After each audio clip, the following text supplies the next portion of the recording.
What's up, fam? I'm Retro 8-Bit. Today we're heading way back to one of the true godfathers of gaming history, Donkey Kong, the original 1981 arcade classic that introduced the world to Jumpman, who of course would later become Super Mario. Now, I'll be honest with you guys, I've never been great at playing Donkey Kong. I've always enjoyed it, but let's just say this game is really hard for me. Still, every time I walk into an arcade and I saw Donkey Kong cabinet, I just had to put a quarter in it.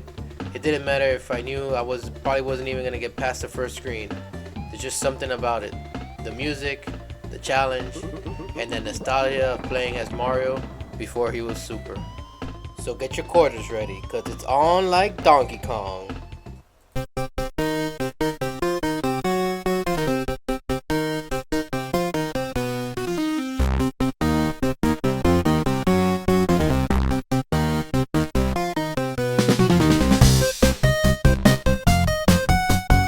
So before we jump into gameplay, let's talk a little bit about the history of this fantastic game.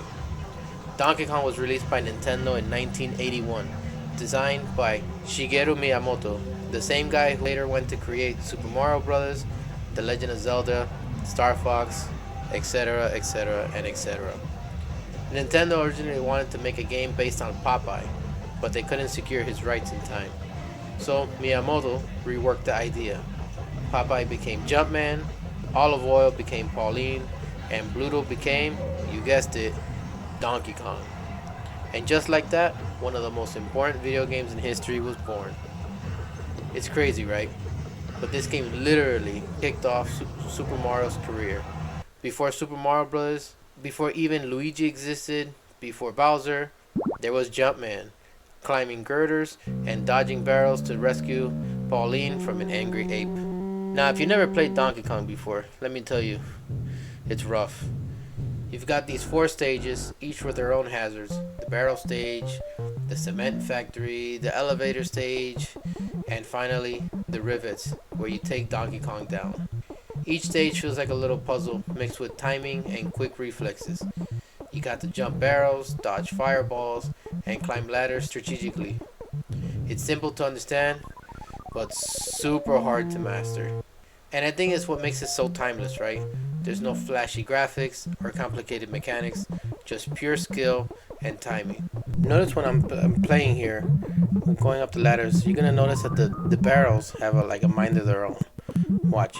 They're gonna come on, it's not giving me a chance. Oh, you gotta be careful not to go up the ladder when the barrels are coming, because they'll come right down. If you're caught in the ladder and there's a barrel, jump, okay, they will trap you. And in this game, there's an opportunity. I had to go up. No, jump. Make sure you don't jump and hit the barrel by mistake underneath, because you'll lose also. Look at all these barrels he's throwing. It doesn't give you a single chance. You just have to be here and hope a barrel doesn't fall down through the ladder. Oh, here's my chance. Okay. Oh, not enough. Jump. Alright. Boom, baby. Oh. Part 2.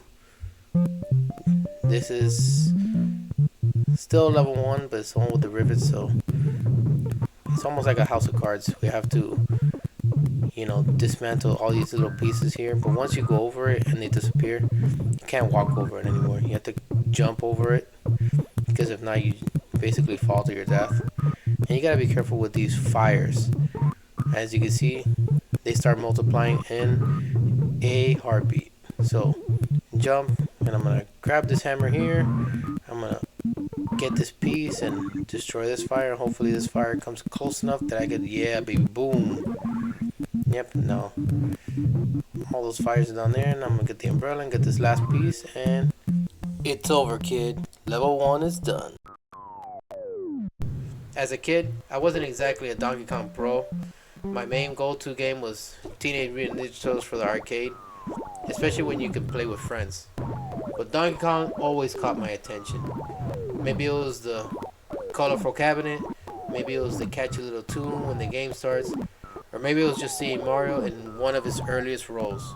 I remember walking into the arcade with a handful of quarters, scanning through the rows. You'd see Pac-Man, bert, Tetris, Galaga, you know, all those OGs, right? And of course, the original Teenage Mutant Ninja Turtles arcade. But if Donkey Kong was there and it was empty, that'd be my chance. I put a quarter in, press start, and immediately hear that intro. Then the barrels start rolling. And boy, it's like those barrels have a mind of their own. They follow you. They go down the ladder when you want to go up. This game is menacing. And of course, and even if I didn't make it far, I'd always leave it with that feeling of, yeah, next time I'll probably go farther. That's the magic of these old arcade games. They kept you coming back for one more try. Donkey Kong wasn't just another game. It changed the industry. It put Nintendo on the map in America, introduced two of the most famous characters in video game history in Super Mario and Donkey Kong, and paved the way from everything from Super Mario Bros. To Donkey Kong Country decades later.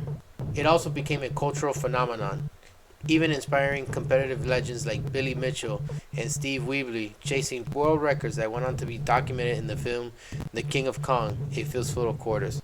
If you haven't seen that documentary, I totally recommend it. So good. So yeah, I might not be the best Donkey Kong player, right? But I can definitely appreciate what this game started. If you grew up in the arcade era, you probably know exactly what I'm talking about. That feeling when you're about to beat your high score, or when you get hit by a random barrel and you start shouting obscenities, right? Come on, really? Even though I've played countless other classics, there's something special about Donkey Kong. It's where Mario's story began, and in a way, it's where a lot of our gaming stories began too.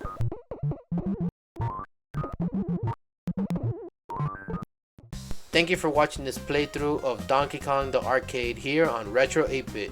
If you enjoyed this trip back to 1981, hit that like, subscribe, and notification bell for more classic arcade reviews right here on Retro 8-Bit. What was your favorite part of playing Donkey Kong in the arcade? Was it that iconic first level? Was it chasing down that big ape? Or was it just quitting and moving to the next game because, you know, this game was just too hard? Share it with us in the comments below. And if you like this video, here are 2 more videos like this that you can watch. Check them out!